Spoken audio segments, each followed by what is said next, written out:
kami datang kepadamu. Kami mau bersyukur karena semua yang sudah Engkau kerjakan dalam hidup kami. Dan kami menyadari bahwa hidup kami semua hanya karena anugerah-Mu. Kami datang menyembah-Mu ya Tuhan.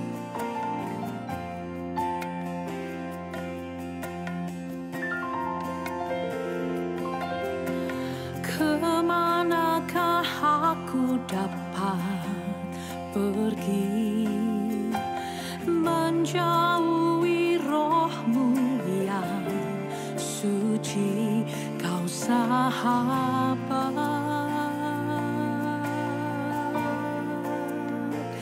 dan Kau dekat.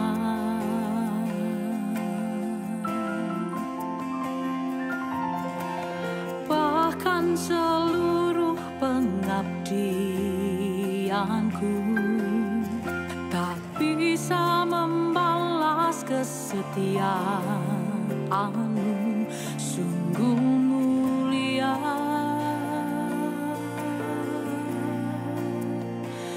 dan berharga. Sungguh besar pengorbanan-Mu bagiku,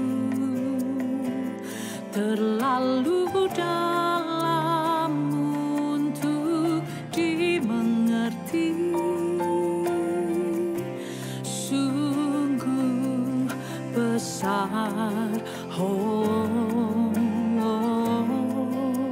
sungguh indah yang Kau pikirkan tentangku, tak terselami bagiku. Sungguh indah.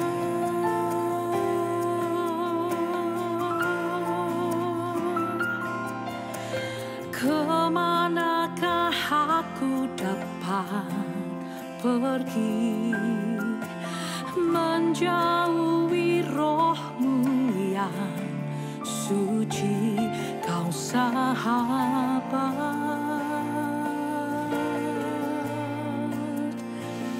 dan Kau dekat.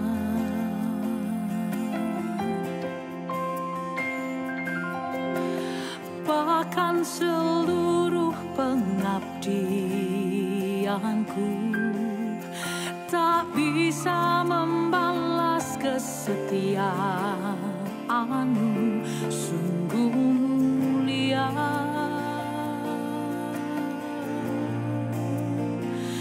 dan berharga.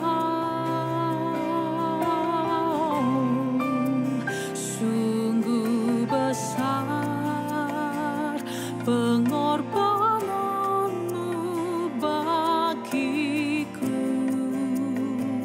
terlalu dalam untuk dimengerti. Sungguh besar,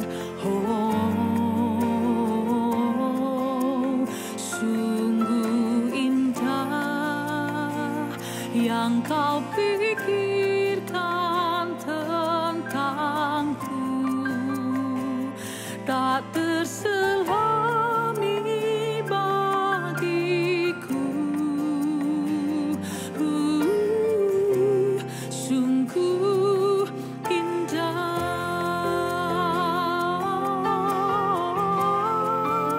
sungguh besar pengorbanan-Mu bagiku, terlalu dalam untuk dimengerti. Sungguh besar, sungguh indah yang Kau pikirkan tentangku, tak terselami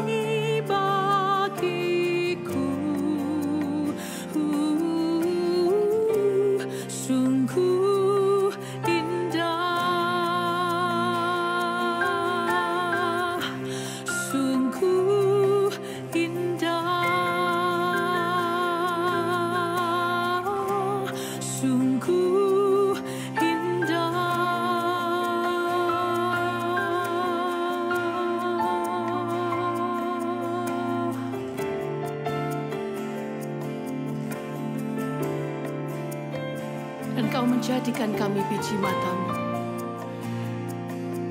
Dan Engkau menjadikan kami berharga di hadapan-Mu.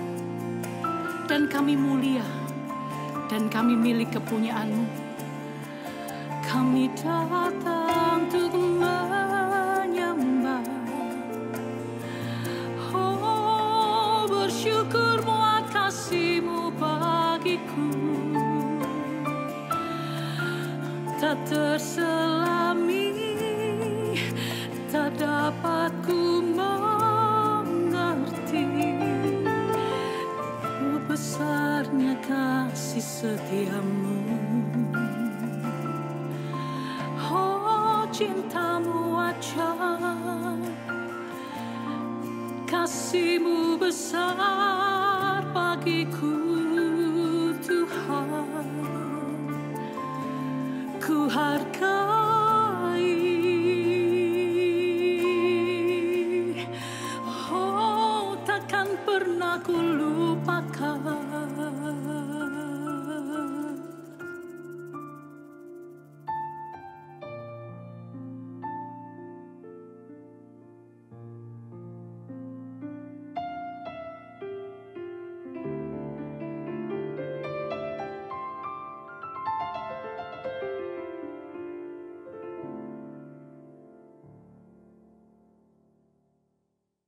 Selamat pagi Bapak Ibu jemaat yang dikasihi Tuhan. Senang sekali kita bisa bertemu kembali dalam ibadah yang diberkati Tuhan. Saya Pendeta Nathanael Prayogo.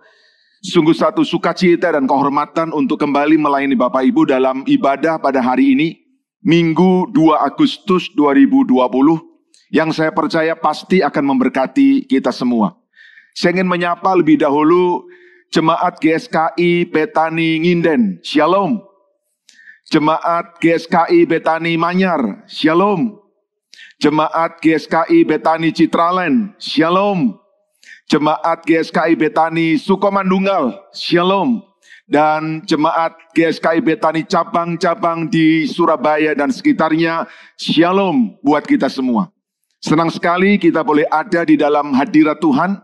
Dalam ibadah pada hari ini saya percaya Tuhan sudah menyertai kita selama ini. Tuhan yang sama akan menyertai kita di dalam perjalanan pada masa-masa yang akan datang. Bapak Ibu, hari ini saya ingin berbagi kepada kita semua tentang satu topik yang sederhana, sudah kita berulang mendengarnya, membacanya, dikotbahkan. Tetapi saya rindu supaya hari ini kita mengingat kembali akan kebenaran firman Tuhan yang akan membuat perjalanan kita bukan hanya menjadi perjalanan yang berhasil, tapi juga perjalanan yang kuat. Saya ingin mengajak kita semua untuk merenungkan sebuah topik dengan judul bagaimana kita membangun rumah yang kokoh. Mengapa topik ini penting Bapak Ibu? Oleh karena disadari atau tidak, setiap kita dalam hidup ini sedang membangun sesuatu. Apakah Anda sedang membangun bisnis? Apakah Anda sedang membangun keluarga Anda? Apakah Anda sedang mempersiapkan masa depan Anda? Kita sedang membangun sesuatu. Dan kita semua rindu apa yang sedang kita bangun akan kita bisa nikmati. Bahkan akan kita bisa syukuri. Bukan hanya dalam 1-2 waktu, tetapi dalam jangka yang panjang. Nah Bapak Ibu, ada satu bangunan yang sebetulnya kita semua juga sedang membangunnya. Yaitu bangunan iman kita. Atau bangunan manusia roh kita. Nah Bapak Ibu yang dikasihi Tuhan, ketika orang membangun, maka Alkitab menceritakan akan datang ujian, akan datang serangan, akan datang tantangan. Dan hasil daripada segala tantangan yang ada itu ternyata memberikan kondisi yang berbeda. Nah tentu kita ingin supaya apa yang kita bangun jangan sampai rusak, jangan sampai hancur dan kita mengalami kerugian. Terutama Bapak Ibu untuk bangunan rohani kita, bangunan iman kita. Kalau bangunan bisnis kita tergoncang, kita bisa membangunnya kembali. Kalau bangunan kesehatan kita tergoncang, kita bisa berusaha untuk menyehatkan kembali. Tetapi kalau bangunan iman kita tergoncang, ini adalah sebuah malapetaka yang sangat tragis di dalam hidup. Dan hari-hari ini Bapak Ibu, di tengah-tengah tekanan yang bertubi-tubi, situasi yang masih dalam penuh perjuangan, kita perlu memeriksa bangunan rohani kita, bangunan iman kita, supaya jangan sampai roboh, jangan sampai hancur.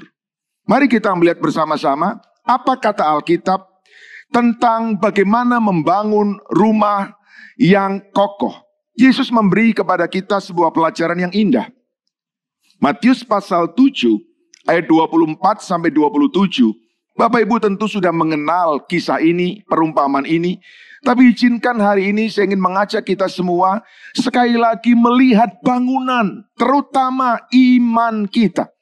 Karena hari-hari ini serangan datang bertubi-tubi, tak henti-hentinya, silih berganti. Dan pada saat inilah kita perlu sungguh-sungguh waspada di atas apa kita membangun hidup rohani kita, iman kita, dan pelayanan kita. Mari kita lihat Matius 7 ayat 24 sampai 27. Setiap orang yang mendengar perkataanku ini dan melakukannya, ia sama dengan orang yang bijaksana yang mendirikan rumahnya di atas batu. Kemudian turunlah hujan dan datanglah banjir. Lalu angin melanda rumah itu, tetapi rumah itu tidak roboh, sebab didirikan di atas batu. Tetapi setiap orang yang mendengar perkataanku ini dan tidak melakukannya, ia sama dengan orang yang bodoh, yang mendirikan rumahnya di atas pasir. Kemudian turunlah hujan dan datanglah banjir. Lalu angin melanda rumah itu, sehingga robohlah rumah itu dan hebatlah kerusakannya. Bapak Ibu, ini adalah sebuah pelajaran yang sangat penting, sangat mendasar. Tidak peduli berapa kali kita mendengarnya, tidak peduli berapa kali kita membacanya. Tetapi ini adalah sesuatu yang sangat krusial yang harus kita perhatikan, terutama di masa-masa di mana serangan datang bertubi-tubi atas bangunan yang kita bangun. Mari kita melihat beberapa hal yang menjadi intisari dari kisah ini. Yang pertama Bapak Ibu, kisah ini menyampaikan, berbicara kepada kita tentang dua hal. Dua pembangun, dua orang yang sedang membangun. Kedua-duanya sama-sama membutuhkan rumah. Bicara tentang hidup, bicara tentang bisnis, bicara tentang keluarga, bicara tentang masa depan, dan bicara juga tentang rohani kita. Manusia batiniah kita, iman kita. Dan keduanya bersama-sama memutuskan untuk membangun karena mereka membutuhkan. Dan mereka merindukan adanya bangunan rumah dan mereka mulai membangunnya. Dan keduanya memiliki kemampuan untuk membangun rumah. Jadi mereka tahu bagaimana cara membangun dan mereka membangunnya. Yang berikutnya, keduanya gigih untuk menyelesaikan rumah mereka. Jadi rupanya dua pembangun ini serius dengan apa yang mereka rindukan, apa yang mereka cita-citakan. Itu bagian yang pertama. Berikutnya, ketika mereka mulai membangun, ada dua rumah yang mereka berhasil bangun. Dua jenis rumah. Bapak Ibu, sepintas dua rumah yang mereka bangun itu tidak jauh berbeda. Walaupun yang satu bisa selesai lebih cepat daripada yang lainnya. Rumah yang satu dibangun dengan sedikit kerepotan dibandingkan dengan rumah yang lainnya. Tetapi sepintas dari tampak depan tidak banyak perbedaan yang mencolok. Namun Bapak Ibu, satu hal yang kita tidak bisa abaikan, dan justru disitulah menjadi perbedaan yang nyata adalah bahwa ternyata ada perbedaan yang sangat signifikan. Yaitu perbedaan yang ada pada pondasi rumah mereka. Karena Alkitab berkata yang satu membangun di atas batu dan yang lain membangun di atas pasir. Atau terjemahan lain mengatakan tanpa fondasi. Sampai bagian ini tidak nampak perbedaan. Sampai bagian ini semua happy. Sampai pada bagian ini semua puas. Karena mereka berhasil untuk membangun yang mereka idam-idamkan. Tetapi Alkitab menceritakan lebih lanjut bahwa setelah rumah itu terbangun ada serangan pada rumah. Jadi rupanya bukan cuma hanya sebuah rumah yang dibangun dan selesai dan dinikmati. Ternyata ada serangan pada rumah. Dan serangan ini rupanya serangan yang pasti datang pada setiap rumah. Baik yang dibangun di atas batu maupun yang dibangun di atas pasir. Keduanya mengalami serangan yang persis sama. Yaitu yang pertama, mereka mengalami serangan hujan lebat. Di dalam bahasa Indonesia disebut hujan, tapi sebetulnya itu hujan yang lebat. Apa itu? Penderitaan, tantangan, persoalan yang bisa sesaat terjadi, tapi juga bisa dalam waktu yang panjang.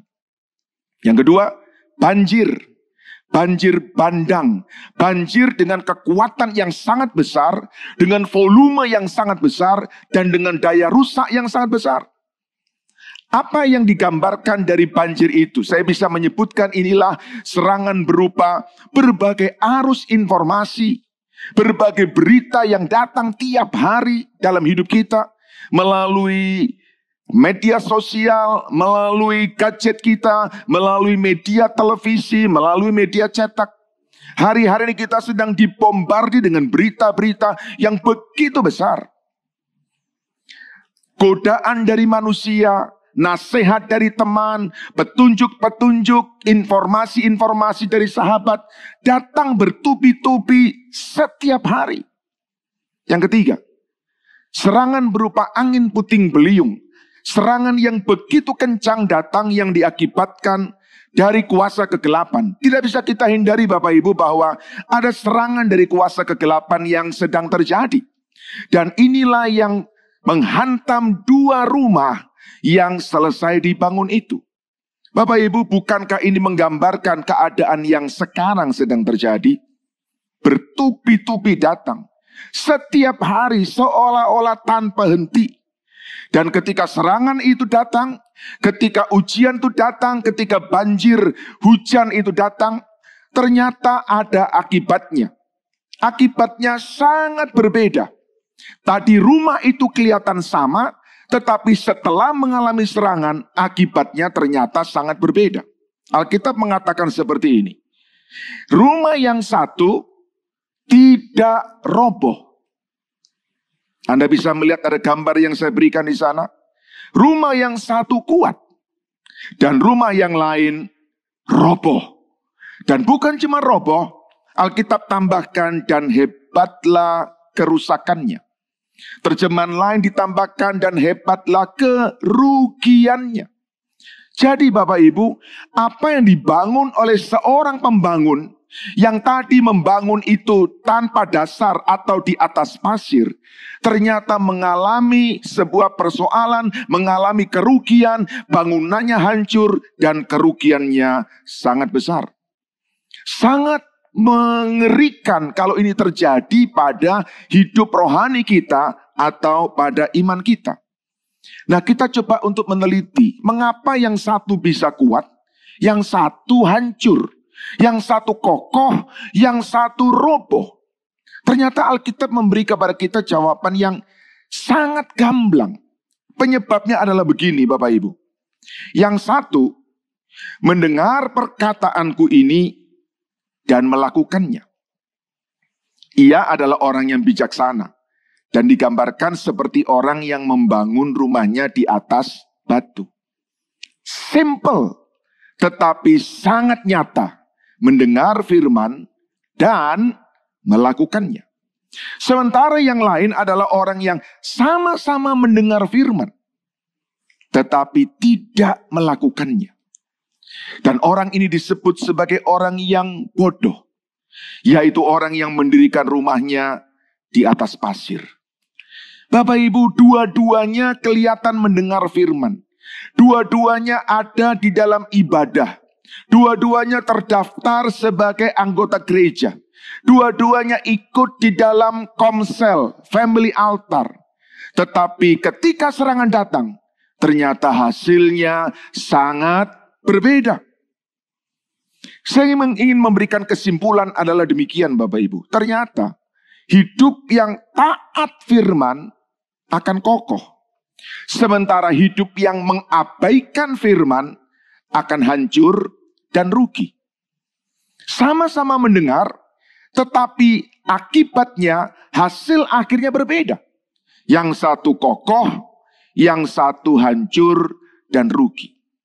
Kesimpulannya adalah membangun rumah yang kokoh adalah orang yang mendengar firman Tuhan dan melakukannya.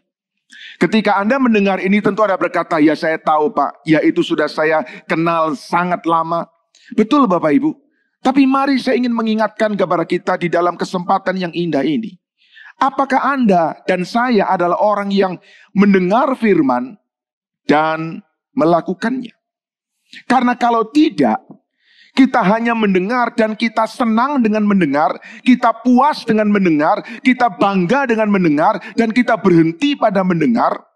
Yakobus ingatkan sebuah peringatan yang sangat keras. Baca bersama dengan saya. Yakobus 1 ayat yang ke-22. Tetapi hendaklah kamu menjadi pelaku firman, dan bukan hanya pendengar saja. Sebab jika tidak demikian, jika engkau tidak melakukannya, jika engkau hanya menjadi pendengar saja, engkau menipu diri sendiri. Menipu diri sendiri. Kita merasa semuanya baik-baik saja. Kita tidak merasa ada yang salah. Kita merasa bahwa semuanya sudah kita lakukan. Tetapi ada bagian penting yang justru kita abaikan, yang justru disitulah memberi perbedaan yang sangat nyata. Itu sebabnya saya menyampaikan kepada kita semua Bapak Ibu dengan kasih. Firman tidak dimaksudkan untuk membuat kita menjadi orang berdosa yang lebih pandai. Tetapi untuk membuat kita menjadi semakin serupa dengan Kristus. Jadi bukannya berapa banyak ayat yang kita baca, atau khotbah yang kita dengar, tetapi berapa banyak ayat yang memperbaharui dan yang mengubah hidup kita.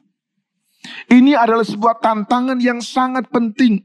Di hari-hari di mana bangunan iman kita sedang coba digoncang, maka orang-orang yang bukan hanya mendengar tetapi mempraktekkan firman, Alkitab janji, dia akan menjadi orang yang kuat di dalam bangunan yang dia bangun.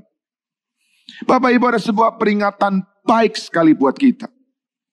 Terlalu banyak mendengar firman tanpa diikuti dengan menyadari akibat dari mengabaikan firman, sama saja dengan menipu diri sendiri. Beberapa orang kemudian mengambil kesimpulan, oh kalau begitu lebih baik saya tidak banyak mendengar firman. Saya berkata, apalagi kita tidak mendengar firman. Bagaimana mungkin tanpa mendengar firman kita bisa melakukan firman?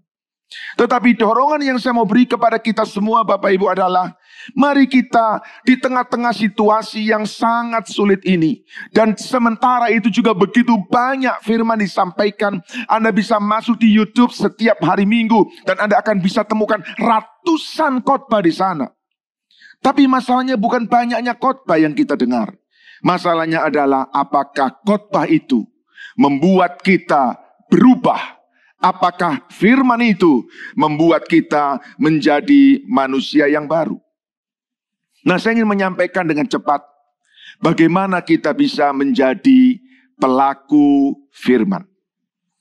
Jemaat GSKI Betaninginden, Manyar, Citraland, Sukomanunggal, dan cabang-cabang di Surabaya dan sekitarnya.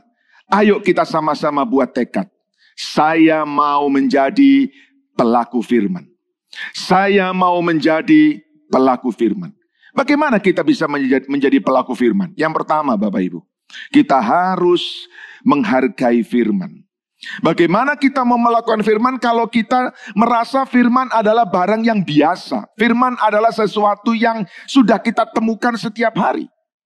Menghargai firman adalah langkah pertama di mana kita bisa menjadi pelaku firman. Mari baca Yakobus 1 ayat 17 dan 18. Ini adalah penyampaian dari Yakobus tentang betapa pemberian Tuhan yang luar biasa itu sungguh-sungguh berharga bagi kita. Yakobus 1, 17, 18. Setiap pemberian yang baik dan setiap anugerah yang sempurna datangnya dari atas, diturunkan dari Bapa segala terang, padanya tidak ada perubahan atau bayangan karena pertukaran. Atas kehendaknya sendiri, ia telah menjadikan kita oleh firman kebenaran, supaya kita pada tingkat yang tertentu menjadi anak sulung di antara semua ciptaannya. Tidak terlalu mudah untuk kita memahami ayat-ayat ini dari bahasa yang dipakai, tapi saya coba untuk mencuplik dari Alkitab bahasa Inggris yang saya harap bisa lebih gampang kita cerna. Terjemahan bahasa Inggris berkata bahwa setiap pemberian yang baik dan setiap hadiah yang sempurna itu datang dari atas, dari Bapa. Bapa tidak berubah. Allah memutuskan untuk memberi kepada kita hidup melalui the word of truth, melalui firman kebenaran, itulah Alkitab, yang akan membuat kita menjadi yang terutama, yang terpenting dari semua ciptaan yang lainnya. Jadi, dengan jelas Alkitab berkata bahwa Tuhan memberi kita hidup melalui the word of truth. Firman kebenaran itulah yang membuat kita hidup. Melalui firman kebenaran itulah kita bisa mendapatkan berkat Tuhan, mujizat Tuhan, pertolongan Tuhan, anugerah Tuhan. Dan firman kebenaran itu menjadi anugerah besar buat kita semuanya. Dari sini kita bisa mengambil beberapa kesimpulan Bapak Ibu. Alkitab kita yang pertama adalah pemberian Allah yang baik. Apa artinya baik? Artinya adalah pemberian Allah yang berguna buat kita, yang menyenangkan kita, yang excellent dan yang berharga. Dan itulah Alkitab. Bapak Ibu, Anda punya. Anda punya Alkitab di rumah Anda. Baik berupa print out buku atau ada di dalam handphone Anda. Anda punya pemberian hadiah dari Allah yang berguna, yang menyenangkan, yang sempurna, dan yang berharga. Namun sayangnya adalah hadiah pemberian Allah yang luar biasa dahsyat berharga itu tidak menarik kita. Tidak menggetarkan hati kita. Dan justru berita-berita dari sekitar yang tidak jelas, hoax yang tidak bersumber pada sebuah sumber yang valid, justru menyenangkan kita. Bukankah ini adalah ironi dalam kekristenan? Saya mau ingatkan kepada kita Bapak Ibu, Alkitab adalah pemberian Allah yang dahsyat, berharga, indah bagi kita. Yang kedua, Alkitab adalah sesuatu yang sempurna. Buku yang sempurna. Bapak Ibu, ada cukup banyak penjelasan yang membuktikan bahwa Alkitab itu sempurna. Tapi setidaknya saya berikan dua hal hari ini. Yang pertama, Alkitab tidak mungkin keliru. Alkitab punya sifat infalibilitas. Artinya ketika Anda ikut firman, Anda mentaati firman, Anda tidak mungkin keliru. Anda tidak mungkin salah alamat. Anda tidak mungkin sampai ke tempat yang keliru. Alkitab tidak mungkin keliru. Yang kedua, Alkitab tidak mengandung kesalahan. Ineransi, tidak ada salah. Saya mengerti ada banyak orang mencoba mencari kesalahan Alkitab. Tapi bukti yang sangat sederhana adalah Bapak Ibu, semakin dicari bukti kesalahan Alkitab, semakin Alkitab itu kokoh. Bahkan sampai hari ini Alkitab masih ada, masih dibaca, dan menjadi buku yang paling laris dicetak dari semua buku yang ada di bumi ini. Yang ketiga, Alkitab firman itu tidak pernah berubah, tidak akan berubah, dan tidak mungkin berubah. Bukankah ini dahsyat sekali Bapak Ibu? Berapa lama umur berita yang Anda terima melalui media sosial? Berapa lama umur berita yang Anda dengar melalui televisi? Hanya seumur jagung. Beberapa saat kemudian berubah. Bahkan disampaikan oleh badan dunia sekalipun. Dengan gampang sekali. Dianulir. Diberikan penjelasan yang lain. Dan kemudian diberikan berita yang baru. Alkitab kita tidak pernah dan tidak mungkin berubah. Bukankah ini sesuatu yang sangat dahsyat? Dan kalau Anda membangun hidupmu di atas sesuatu yang tidak pernah berubah, hidupmu akan kuat, akan kokoh, dan akan tahan goncangan. Yang keempat, Alkitab memberi hidup. Setiap orang yang mengisi hidupnya dengan Alkitab, dia mengisi dengan hidup. Karena Alkitab adalah hidup. Alkitab, kebenaran perkataan Yesus adalah roh dan kehidupan. Betapa dahsyatnya Alkitab itu. Bapak Ibu, mari kita menghargai Alkitab. Anda mungkin membeli dengan harga yang sedikit mahal kalau itu berupa print out. Dan kemudian Anda tidak membayarnya ketika Anda mendownload di dalam handphone Anda. Tapi izinkan saya beritahu kepada kita, hargai Alkitab. Karena memang di sanalah kita bisa mendapatkan fondasi yang kokoh untuk bangunan rumah kita. Yang kedua, bagaimana kita bisa menjadi pelaku firman? Yang kedua adalah, marilah kita menerima firman. Setelah kita menghargai, kita membacanya, mari kita menerima. Yakobus 1 ayat yang ke-21. Sebab itu buanglah segala sesuatu yang kotor dan kejahatan yang begitu banyak itu. Dan terimalah dengan lemah lembut firman yang tertanam dalam hatimu, yang berkuasa menyelamatkan jiwamu. Yakobus berikan kepada kita ketika kita membaca firman, ketika kita mendengar khotbah, ada satu syarat yang diberikan kepada kita, yaitu apa? Terimalah. Kata terimalah di dalam bahasa aslinya punya makna menyambut dengan dua hal. Pikiran yang bersih dan hati yang terbuka. Pikiran yang bersih, hati yang terbuka. Menyambut sesuatu yang datang sebagai hal yang berharga, disambut dengan pikiran yang bersih, dengan hati yang terbuka. Kenapa kita perlu menerima, kita perlu menyambut? Karena firman itu berkuasa menyelamatkan hidup kita, jiwa kita, kini dan kekal. Bapak Ibu, tidak ada hal lain yang bisa menjamin hidup kita di bumi dan di kekekalan kecuali firman Tuhan. Dan disinilah saya mau dorong kita semua. Ayo Bapak Ibu, lebih banyak kita mendengar hal-hal dari sorga. Hal-hal yang tertulis di dalam kebenaran. Dibandingkan dengan hal-hal yang disampaikan oleh dunia. Yang seringkali justru membuat kita takut, cemas, dan khawatir. Bagaimana menjadi pelaku firman? Yaitu menerima firman. Bagaimana cara menerima firman? Yang pertama, dengan pikiran yang bersih. Yakobus berikan penjelasan bagaimana kita bisa punya pikiran yang bersih. Yang pertama adalah buang semua yang kotor. Immoral behavior. Apa itu immoral behavior? Yaitu sikap adaptif terhadap dosa. Dosa menjadi sesuatu yang lumrah. Dosa menjadi sesuatu yang biasa. Dosa menjadi makanan harian. Kalau itu ada di dalam pikiran kita, berapapun kita mendengar firman, maka setiap benih itu akan dicekik, akan dibunuh oleh pikiran yang kotor. Saudara-saudara, kita perlu untuk berubah dalam hidup kita. Kita perlu untuk menyadari bahwa ada bagian yang memang tidak bisa terus ada. Dan saya bilang kepada kita, bahwa di masa-masa seperti ini, Tuhan sedang membersihkan gerejanya. Sedang membersihkan umatnya. Pikiran kita harus dibersihkan. Yang kedua Bapak Ibu, buang yang jahat. Apa itu? Keinginan atau perasaan jahat. Bagaimana prakteknya? Sikap aktif berbuat dosa.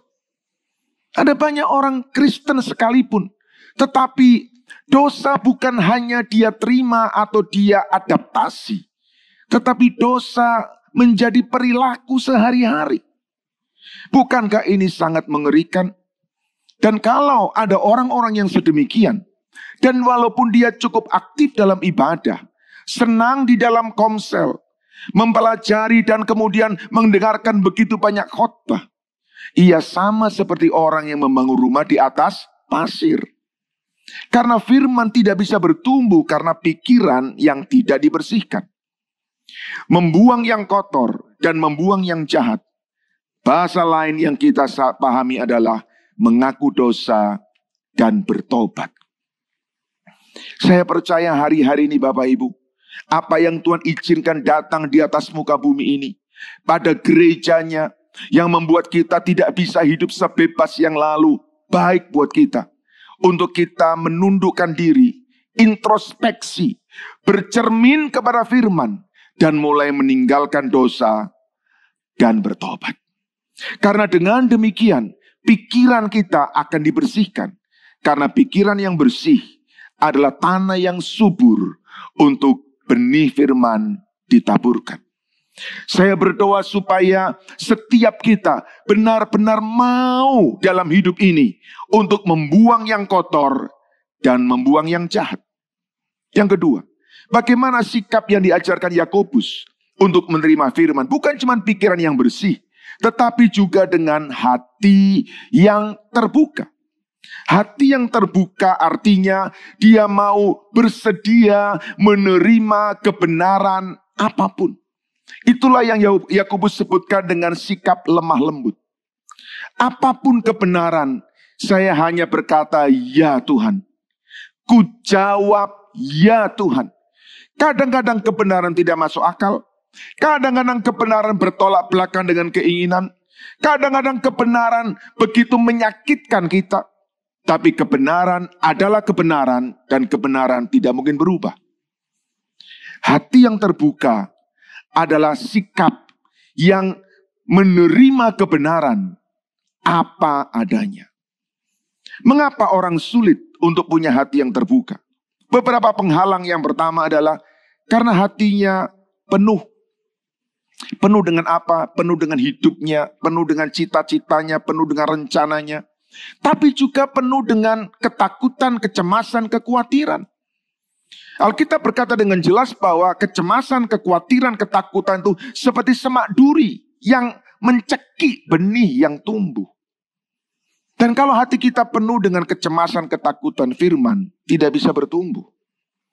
Yang kedua adalah hati yang tidak mengerti.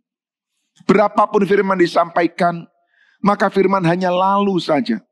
Dan ketika waktunya selesai dan hamba Tuhan menutup dalam doa, maka orang itu berkata, saya sudah selesai. Saya sudah melakukan tugas kewajiban keagamaan saya.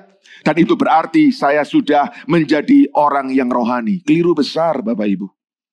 Karena sesungguhnya ketika firman ditaburkan dan orang tidak mengerti, itulah pekerjaan iblis yang mencuri benih firman. Itu sebabnya saya mendorong kepada kita, walaupun kita mengikuti ibadah dari rumah kita, tapi ikuti ibadah dengan serius. Ikuti ibadah dengan sungguh-sungguh. Jangan dilakukan sambil lalu. Jangan dikerjakan beriringan dengan pekerjaan yang lainnya. Jangan ditinggal untuk kesana kemari. Serius. Karena kalau kita tidak serius, tidak bisa kita mengerti. Dan itulah sebuah tanda jelas bahwa benih sedang dicuri oleh iblis. Pada akhirnya Bapak Ibu, kalau hati orang penuh, hati orang tidak mengerti, lalu kemudian hati orang menjadi tidak tertarik kepada firman. Berapa sering ketika acara ibadah disampaikan, puji-pujian diberikan, ada orang-orang menonton melihatnya. Tapi kemudian ketika masuk dalam firman, yang menonton berkurang, yang melihat berkurang. Bapak Ibu, firman justru menjadi kehidupan. Firman justru menjadi kekuatan buat kita. Tapi iblis tahu itu. Itu sebabnya ketika firman disampaikan, dia beri godaan, dia beri gangguan, dia beri segala macam hal yang membuat perhatian kita terpecah. Dan itu tujuan iblis, supaya kita tidak mengerti firman. Baik, yang ketiga sekarang. Setelah kita menghargai firman, setelah kita menerima firman, maka untuk menjadi pelaku firman, yang ketiga, kita perlu merenungkan untuk melakukan. Merenungkan untuk melakukan. Karena untuk melakukan, Bapak Ibu, kita perlu mengerti dengan jelas. Kita perlu paham dengan benar apa yang disampaikan. Tidak mungkin orang hanya mengerti sambil lalu dan kemudian dia mau mengerjakan. Dia harus mengerti dengan jelas, paham apa yang disampaikan, baru dia akan melakukan. Lihat baik-baik Yakobus 1 ayat yang ke-25. Alkitab berkata seperti ini, tetapi barang siapa meneliti hukum yang sempurna, yaitu hukum yang memerdekakan orang, dan ia bertekun di dalamnya. Jadi bukan hanya mendengar untuk melupakan. Dengar, bukan hanya mendengar untuk melupakan, tetapi sungguh-sungguh melakukan. Ia akan berbahagia oleh perbuatannya. Yakobus bilang kita perlu meneliti firman. Membungkuk dengan tujuan memperhatikan. Melihat dengan badan membungkuk artinya sungguh-sungguh serius. Memperhatikan dengan sungguh-sungguh dengan mempelajari sesuatu. Singkat cerita, meneliti berarti membaca dan merenungkan Alkitab. Bukan membaca cepat, tetapi membaca dengan tujuan supaya Alkitab bisa menjadi cermin, kita bisa merefleksikan diri kita padanya, kita bisa membangun perenungan yang mendalam, dan dengan demikian, dengan sukacita kita akan melakukannya. Nah, saya ingin memberi kepada kita bantuan bagaimana kita bisa merenungkan firman. Ada banyak Bapak Ibu, tetapi tentu tidak harus semuanya Anda lakukan. Tapi setidaknya ketika Anda membaca satu perikop, atau mungkin beberapa ayat, cobalah setelah membaca, jangan menutup Alkitab Anda. Tetapi mulailah untuk mengajukan pertanyaan-pertanyaan yang sedemikian. Pertama, apakah ada dosa yang perlu saya akui di tengah-tengah yang saya baca itu? Yang kedua, apakah ada sikap saya yang perlu berubah? Apakah ada perintah yang perlu saya taati? Apakah ada contoh yang perlu saya ikuti? Apakah ada doa yang perlu didoakan? Karena di dalam pembacaan kita kadang-kadang ada doa-doa yang dinaikkan oleh tokoh-tokoh Alkitab dan baik untuk kita mengikutinya. Apakah ada kesalahan yang perlu dihindari? Apakah ada kebenaran yang perlu dipercayai? Apakah ada janji yang perlu dipegang? Dan apakah ada sesuatu yang perlu disyukuri? Bapak Ibu, ini adalah cara kita merenungkan firman. Sehingga setiap kali kita selesai membaca, tidak kemudian Alkitab kita tutup, dan kemudian kita sibuk dengan semua urusan-urusan duniawi kita. Karena untuk kita melakukan, kita perlu melewati sebuah proses yang namanya merenungkan. Bagaimana kita menjadi pelaku firman? Yang pertama, kita menghargai firman. Yang kedua, kita menerima firman dengan pikiran yang bersih, hati yang terbuka. Dan yang ketiga, kita merenungkan sungguh-sungguh supaya melaluinya kita dengan sukacita akan melakukannya. Nah, orang-orang yang mendengar firman dan melakukannya, Alkitab berkata, ia sama seperti orang bijaksana yang membangun rumahnya di atas batu. Doa saya buat kita semua adalah, ayo kita bangun rumah kita di atas batu. Sehingga serangan datang, silih berganti, berapapun besarnya, berapapun dahsyatnya. Alkitab berkata dengan jelas, pasti jaminannya nyata. Rumah itu tidak roboh karena dibangun di atas batu. Saya ingin berikan sebuah catatan buat kita semua. Memberikan intisari dari khotbah hari ini adalah, mari sama-sama kita love the word, learn the word, and live the word. Mari kita mencintai Alkitab, mari kita mempelajari Alkitab, dan mari kita menghidupi Alkitab. Dengan demikian, rumah yang kita bangun, terutama rumah rohani kita, bangunan iman kita, akan kuat, akan kokoh, akan teguh. Walaupun badai datang, hujan turun, angin melanda, rumah itu tidak roboh karena dibangun di atas batu. Tuhan memberkati kita semua. Mari kita berdoa. Kami datang kepadamu Tuhan. Kami ada di tengah-tengah turbulensi hidup yang begitu keras, mencemaskan, menakutkan. Tapi kami bersyukur Engkau memberitahu kepada kami bagaimana kami bisa kuat, bagaimana rumah kami bisa kokoh, yaitu ketika kami mendengar firman, kami melakukannya. Kami percaya itu berlaku untuk hidup rohani, berlaku untuk hidup iman, tapi juga berlaku untuk hidup bisnis kami, untuk keluarga kami, untuk rumah tangga, untuk masa depan kami. Karena kami tahu firman-Mu adalah petunjuk hidup di sini dan di dalam kekekalan. Tuhan tolong kami semua, karena begitu banyak firman sudah kami dengar. Kami bersyukur kami hidup di masa yang penuh limpah dengan firman. Tetapi kami tidak mau berhenti hanya mendengar. Karena hanya dengan mendengar dan tidak melakukan, kami menipu diri kami. Hari ini Tuhan, kami menundukkan diri kami memeriksa, kami bercermin kepada firman. Apakah kami menjadi pelaku-pelaku firman? Dan dengan hanya menjadi pelaku firman, kami sedang membangun rumah di atas batu.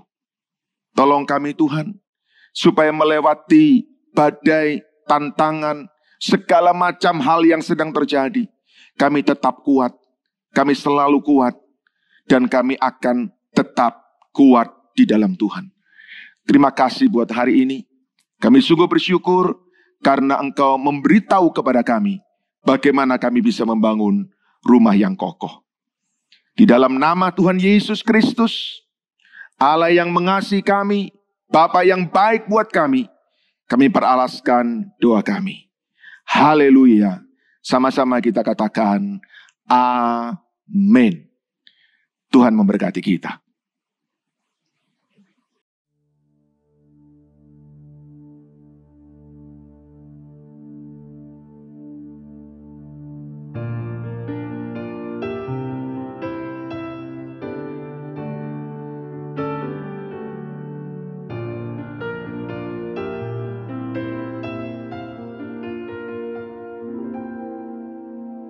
God will make a way where there seems to be no way. He works in ways we cannot see. He will make a way for me. He will be my guide. Hold me closely to His side. With love and strength for each new day, He will make a way. He will make a way. By a roadway in the wilderness, He'll lead me. Rivers in the desert will I see. Heaven and earth will fade, but His word will still remain. And He will do something new today. Dia buka jalan saat tiada jalan. Dengan cara yang ajaib, Dia buka jalan bagiku. Dia membimbingku dan memeluk diriku. Dengan kasih dan kuasa-Nya, Dia buka jalan. Dia buka jalan. Di belantara Dia tetap menuntunku. Sungai di gurun ku temui, langit bumi kan lenyap, tapi firman-Nya tetap. Saat ini Dia buka jalan. Dia buka jalan saat tiada jalan. Dengan cara yang ajaib Dia buka jalan bagiku. Dia membimbingku dan memeluk diriku.